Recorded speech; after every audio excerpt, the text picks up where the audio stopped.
trip last week. It's good to see all of you back in Washington. This afternoon in the Rose Garden, President Trump, alongside First Lady Melania Trump, will sign the Take It Down Act into law. First Lady Melania Trump was instrumental in getting this important legislation passed. The Take It Down Act will protect victims of digital exploitation, hold internet platforms accountable by requiring them to remove such imagery from their platforms, and provide justice for victims by allowing prosecutors to go after those who publish non-consensual explicit images online. The First Lady met with members in the House and the Senate, survivors and their families, and advocates throughout the process to get this bill across the finish line. We are grateful for the First Lady's hard work and dedication to this issue, and moving forward, she will continue to champion the well-being of our nation's children through her Be Best agenda. I know the President looks forward to signing that bill into law later this afternoon, and we will see you all there. In other news, the One Big Beautiful Bill passed the House Budget Committee last night, bringing it one step closer to final passage. The One Big Beautiful Bill is perfectly named because it represents a once-in-a-generation opportunity to deliver on the Make America Great Again agenda responsible for President Trump's landslide victory on November 5th. The America First policies in this bill are the reason why Republicans currently have the majority in Congress right now. Passing this bill is what voters sent Republicans to Washington to accomplish. And that's why it's essential that every Republican in the House and the Senate unites behind President Trump and passes this popular and essential legislative package. This bill will be the single most pro-small business, pro-family, and pro-American worker legislation ever. This bill will give Americans the largest tax cuts in our nation's history. When Republicans pass the bill, Americans will be keeping more of their hard-earned money and taking home much bigger paychecks. The One Big Beautiful Bill will deliver some of President Trump's central campaign promises. No tax on tips for our hardworking waiters, waitresses, and service workers. No tax on overtime for our law enforcement officers, our firefighters, and all those Americans who are putting in extra hours to make ends meet.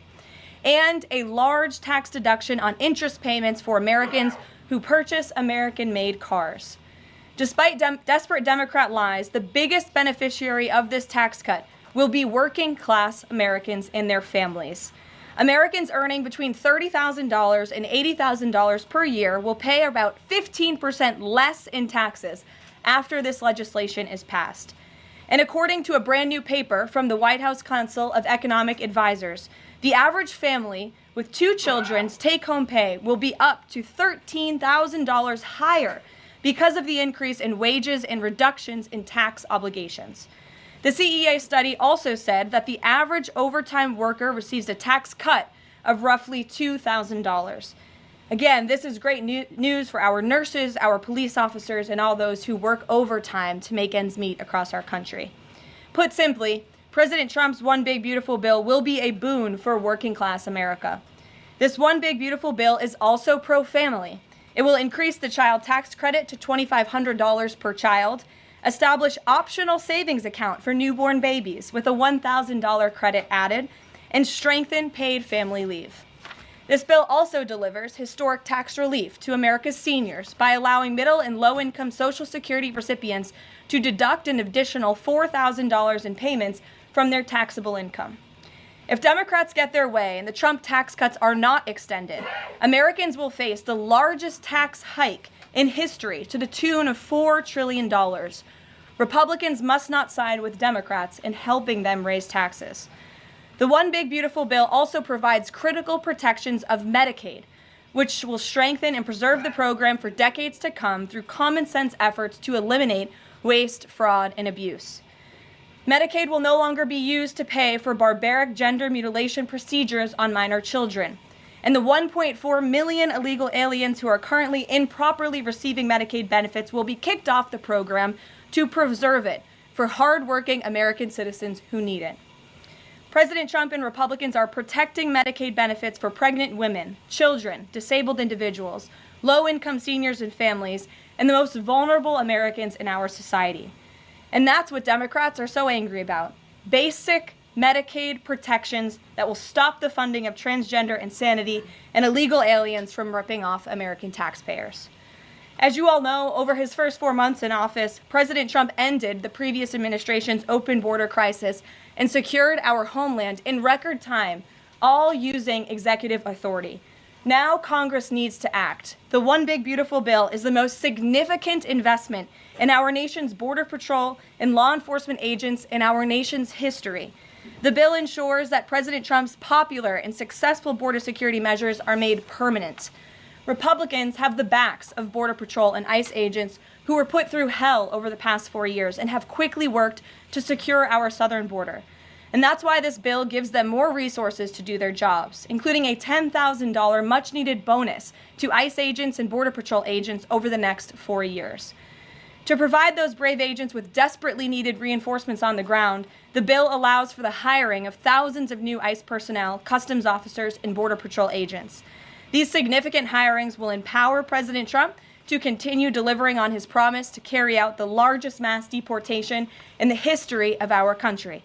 Again, that is a promise that Republicans made to American voters. It's a promise they were elected on, and it's a promise Republicans on Capitol Hill need to keep: secure our border. To supplement those efforts, the bill's funds will fund the completion of President Trump's signature border wall. As a result, 701 miles of primary wall, 900 miles of river barriers, 629 miles of secondary barriers, and 141 miles of vehicle and pedestrian barriers will be constructed when this bill passes, along with cutting-edge technology to secure our homeland from dangerous illegal alien invaders.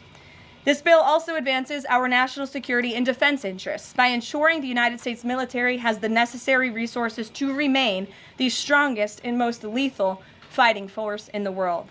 The bill will provide resources for the construction of President Trump's Golden Dome to safeguard Americans from potential attacks, give the Coast Guard resources to build more modernized ships, and the Air Force resources to acquire better planes.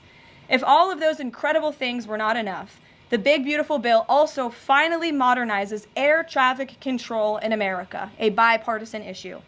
The bill will allow President Trump to deliver on his promise to overhaul and update our air traffic control systems to keep Americans flying as safe and efficiently as possible.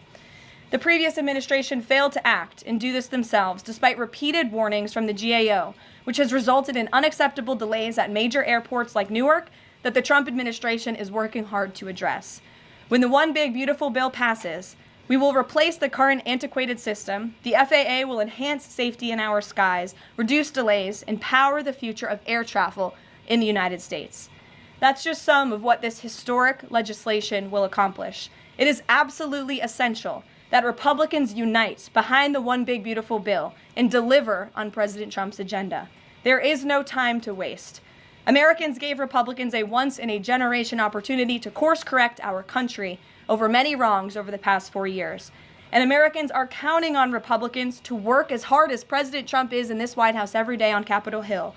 Send this legislation to his desk as soon as possible for his signature. Here in our new media seat today, we have Liam Cosgrove, the White House correspondent for Zero Hedge. With that, Liam, please kick us off. Thank you, Caroline. So my first question is on foreign policy. Sure. The president has made several moves towards peace in multiple fronts: India, Pakistan with the Houthis, talking with Iran and talking with Putin. Biden didn't even talk to Putin for the entire span of the war, which is crazy considering two nuclear powers were engaged in a proxy war. So I do admire these moves by the current president, I'll be honest. However, as of today, we are still funding both Israel's and Ukraine's wars. So can Americans expect to finally be done financing foreign wars at some point? Do you consider that one of the president's goals? Well, I think I can summarize the president's foreign policy agenda with 2 words: America first. And that means putting the American people and the American taxpayer first.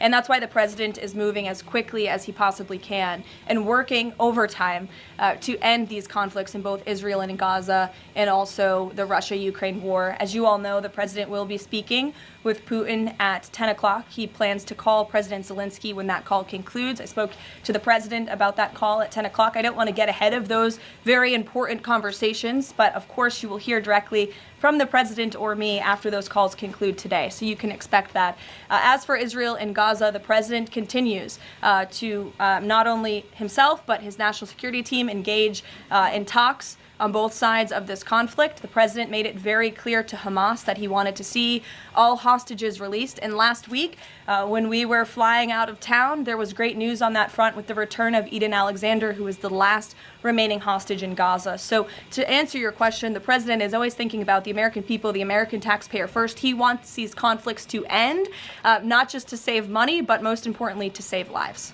Thank you. And my only other question for you is, so over the weekend, President Trump posted Truth Social a video highlighting what most people call the Clinton body count, which is the strange number of suicides that seem to happen in Clinton circles. I have a headline here from the Washington Post that said, Trump peddles false conspiracy theories tying the Clintons to several deaths. So I just wanted to highlight real quick, this wasn't in Trump's video, but this is from the Arkansas Times, and it's the death of Mark Middleton, who was a former Clinton White House aide, who was found dead on a Clinton Foundation property. And I'll just quote from the Arkansas Times. Middleton apparently shot himself in the chest with a shotgun and also hung himself from a tree with an extension cord. So I have no idea how somebody commits suicide that way, but if the Washington Post is here, maybe you can enlighten us as to how that was actually a suicide.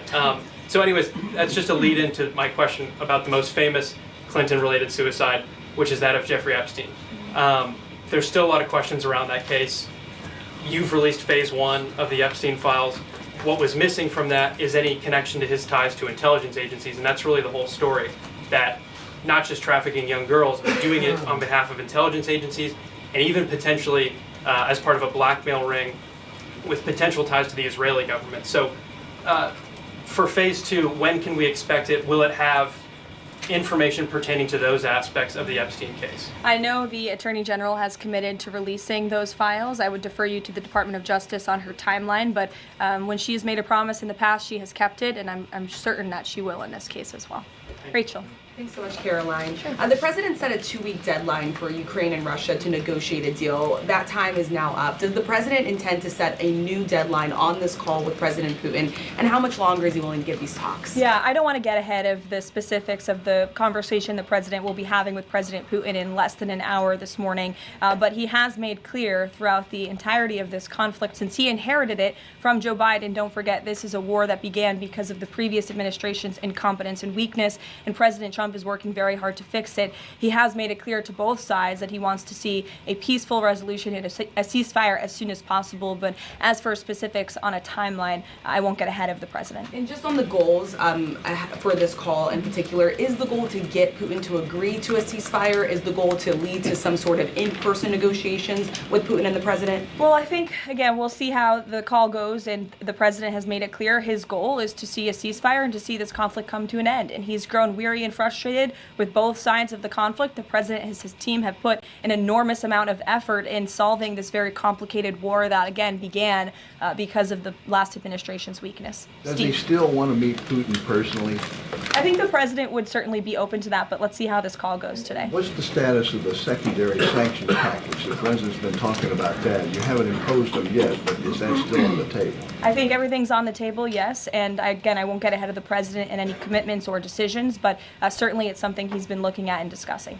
Elena. Hi, Ken. I'm going to ask you about the House budget bill. So does the president agree with Republicans behind this bill that Medicaid work requirements should be implemented as soon as 2026? So the president wants to preserve and protect Medicaid for Americans who this program was intended for, the most vulnerable in our society: pregnant women, low-income families, seniors, those who truly need these benefits. And it should be going to people who physically cannot work. We want to see able-bodied Americans at least working 20 hours per week, whether that's part-time or full-time, whether that's even looking for work or volunteering for 20 hours a week if they are receiving Medicaid. These are common sense provisions. These are common sense changes that were actually introduced by former Democrat President Clinton. They've been supported by every Democrat president since, including the previous president, Joe Biden. But again, these are common sense reforms to ensure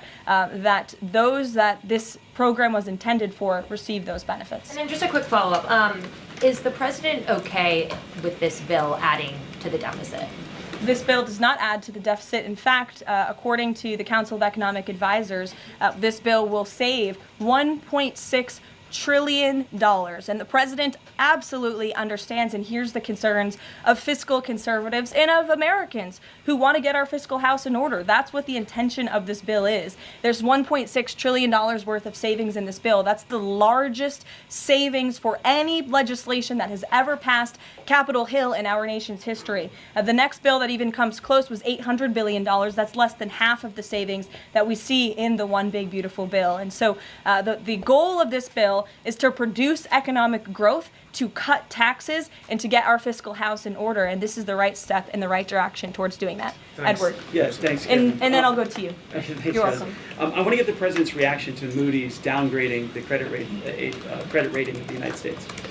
Sure. Well, look, the president talked about this over the weekend. The Secretary of Treasury also talked about it. When you look at the world has confidence in the United States of America and our economy once again. The president just last week secured trillions of dollars in investments from countries in the Middle East. We have seen trillions of dollars of investments flowing into our economy since the president took office. That is because America or people around the world have confidence in the United States of America. And if you also just look at the raw economic data that we're seeing, last week when we were out of town, inflation dropped once again. Oil prices are dropping, gas prices are dropping. The president has added nearly 500,000 jobs to the American economy already. So there's a lot of optimism in this economy, and the president disagrees with that assessment. And I want to ask you one more thing, if I could. On your Middle East trip, the United Arab Emirates is getting some of the most advanced AI chips, and there's agreements there. The UAE is the newest member of BRICS. Is there a concern from the president that those chips and the technology will pass through to China, India, Russia, and Iran? Part of going to the Middle East was to ensure that the United States, that this part of the region, our Gulf partners, know that the United States of America is there for them again, and that they should be investing in the United States, not in China. And these AI agreements, particularly the one the Secretary of Commerce signed in the UAE, has security guarantees to ensure that China is not getting the advantage, but the United States is getting the advantage when it comes to AI, and that the UAE and the U.S. are working hand in hand together to invest in this space. So you read the agreements, there are security guarantees, and this was a great trip for the country, no doubt. Go ahead. Thanks, Caroline. Prime Minister Netanyahu of Israel has said today that Israel will take control of all of Gaza. Is that a goal that President Trump is comfortable with or that he supports? I'll have to talk to the president about those comments as they just came, I believe, from the prime minister this morning, and I'll let him speak on that. The president has made it very clear he wants to see this conflict in the region end. He wants all hostages to be released. He was pleased that Eden Alexander was returned home safely to his loving family. The president spoke with Eden directly while we were traveling to the Middle East last week. As for the prime minister's comments, I'll let the president himself respond to those. Sure. Two questions. One, how involved does the president intend to be directly in talking to House members about the bill over the next couple of weeks or the next week? Sure. Well, over the weekend, the president was in direct conversation and communication with the Speaker of the House. He's been very involved. He always is. He's willing to pick up the phone when he is asked to. So he'll continue to be very engaged in this process with both House members and his friends on the Senate side as well. And on former President Biden's cancer diagnosis, the president put out a very nice message on Truth Social. Has he talked to President Biden directly? Does he intend to call? What does he intend to say directly? Not to my knowledge. I don't believe they have spoken, but I'm sure the president would be open to doing that. I spoke to him last night about the former president's cancer diagnosis, and the statement that he put out was the initial reaction he had with me on the phone as well. Peter. Follow up on former President Biden.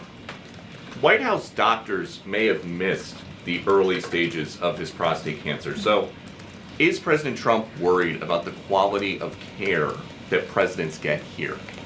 Not as far as President Trump is concerned. The White House physician we have here is phenomenal, and the team of physicians that take care of the president particularly at Walter Reed Medical Center, are great. The president had his physical recently, as you know. He had perfect results. He's in very good shape. I think those of you who traveled to the Middle East with us last week can attest to the president's endurance. And by the way, I will add, we returned home from a very long and tiring trip last week, and on Saturday, where was the president? In the Oval Office working all day. He doesn't stop, he doesn't quit, he's in great health, and he trusts his physicians.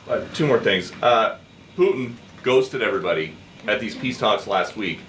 As President Trump phones him today to try to figure out an end to the Ukraine war, does he think that Putin is the good guy or the bad guy?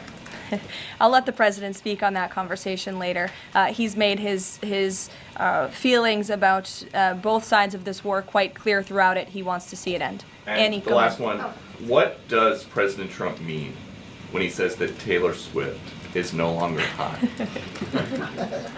Look, he is speaking about Taylor Swift's political views and how perhaps it has impacted the support of the American public for her work, and I will leave it at that. Annie, go ahead. Thanks so much, Carolyn. I'm just going back one more time to the White House Medical Office because there seems to be some question about this with regard to President Biden's screening. Can you say whether or not President Trump is screened for prostate cancer as part of his physical? To the best of my understanding, he is, but we can certainly check in with the White House physician and go back and look at that physical report. And then just one other question. Recently, Stephen Miller at the White House made some comments about considering suspending habeas corpus. And I'm curious if there's any update on how the White House is exploring that option to enact the president's agenda. I don't have any update at this time, but I can check in with our Deputy Chief of Staff. Mary Margaret, go ahead. Thanks, Caroline. Given the ongoing revelations about the former president's mental acuity and how staff and media covered that up, especially with the release of this book, 2 days, I think, is there any interest in further scrutiny of Kevin O'Connor, the former president's physician? I'll let the president speak on that. I spoke to the president again about the former president's health diagnosis last night, and he wanted to extend his warmest wishes to the former president and his family. But as for any further action, I'll let the president speak on that first. Michelle. Vice President Vance's meeting with Zelensky. Can you share any more information on that? My understanding was it was a good meeting, a productive meeting, and we're grateful that the Vice President did it and that he also went to the Pope's first Mass in Rome. I also have an update on that. The Vice President passed along a letter to the Pope from the President and from the First Lady extending their warm wishes and inviting them to the White House as soon as they possibly can come. Michelle. On Iran, Steve Witkoff said yesterday that continued enrichment is a red line for the U.S. The Iranian foreign minister says that's going to continue no matter what. How committed is the U.S. to that red line, and what's the next step for the next round of talks? We are 100% committed to that red line. The President, Special Envoy Witkoff, Secretary Rubio have made that incredibly clear, not just to the American public, but also in those discussions that Special Envoy Witkoff has had directly with the Iranians. And the next round of talks? I don't have an update for you, but we can get one. To the back row. Go ahead. Thank you, Caroline. You're welcome. South Africa's president says he's going to come to the White House to meet with President Trump on Wednesday. What are the president's expectations for that trip? And South Africa's president recently said he believes the folks that have been resettled here recently are cowards running away from problems in South Africa. Does the White House have a response to that? So I did see the South African president put out that statement. I want to confirm on our end with our Secretary of State and National Security Advisor, and we'll get back to you on that. Monica. Thanks, Caroline. You mentioned the President and the First Lady are signing the historic Take It Down Act this afternoon. I'm curious to know, what are some of the repercussions or consequences for these online platforms or perpetrators that won't comply with the act? Well, what this bill does, it takes the initial step to ensure that prosecutors are able to take down, that's why it's called the Take It Down Act, platforms that are allowing this sexually explicit content on their platform. So it gives them more leeway to go after them as they see fit. But as for specific repercussions, I would defer you to the Department of Justice of how they plan to implement this bill once it is signed later today. Brian. Yes, thank you. You said in your opening statement, you talked about this MAGA baby savings account. Exactly how would that work? Who would be eligible for it? I'm assuming women would be eligible for that. Yes, so one of the provisions in the One Big Beautiful Bill, as I said, this is a very pro-family piece of legislation. Not only does it increase the child tax credit, but it also includes MAGA baby savings accounts for children that are born before January 1st, 2024, under 8 years old, U.S. citizens, and have at least one parent with a valid Social Security number. And when this tax provision becomes law, the child, if the parents seek to do this, will be set up with a savings account. Essentially, it's a 401k for a newborn baby. And child's relatives, their parents, can contribute up to $5,000 per year of after-tax dollars annually to that account. And then later in the baby's life, at age 25, savings account holders can withdraw up to the full balance of the account. Upon reaching 30, the account holders can access the full balance of the account for any purpose desired. So it's a great initiative for new parents, new mothers who want to set up this savings account for their children. Ouija. Thank you, Caroline. President Trump and his top economic aides have repeatedly said that Americans will not pay the cost of tariffs. In fact, last week, Lutnick said people have to drop the, quote, silly arguments that consumers would pay the cost. But over the weekend, as you know, the president posted that Walmart should eat the tariffs and not charge the value customer anything. I'll be watching, and so will your customers. So does he acknowledge that if companies don't absorb the full cost, Americans will have to pay? Well, first of all, the CEO of Walmart made those comments about the tariffs on an earnings call where CEOs, I believe, are legally obligated to give the most dire warnings and forecasts to their investors and stakeholders. The reality is, as the president has always maintained, Chinese producers will be absorbing the cost of these tariffs. And that is why China was so quick to hustle to the negotiating table with the United States of America. They need our markets, they need our consumers. And I would again point you to the inflation report that came out last week showing that inflation is declining in large part because energy prices are dropping across the board in this country because of the president's robust energy agenda that he has taken since January 20th. So the president is committed to ensuring that prices remain low for American consumers, and he maintains the position that foreign countries will absorb these tariffs. What does he mean by I'll be watching to Walmart? He'll be watching, seeing what they're doing. Jennifer. On the gift plane from Qatar, 3 things. Is there a timeline for the U.S. receiving that plane? Do you know how long it will take to retrofit the plane to presidential standards? And thirdly, has the intelligence community, security folks, have they weighed in on whether that plane can actually be secured to presidential standards?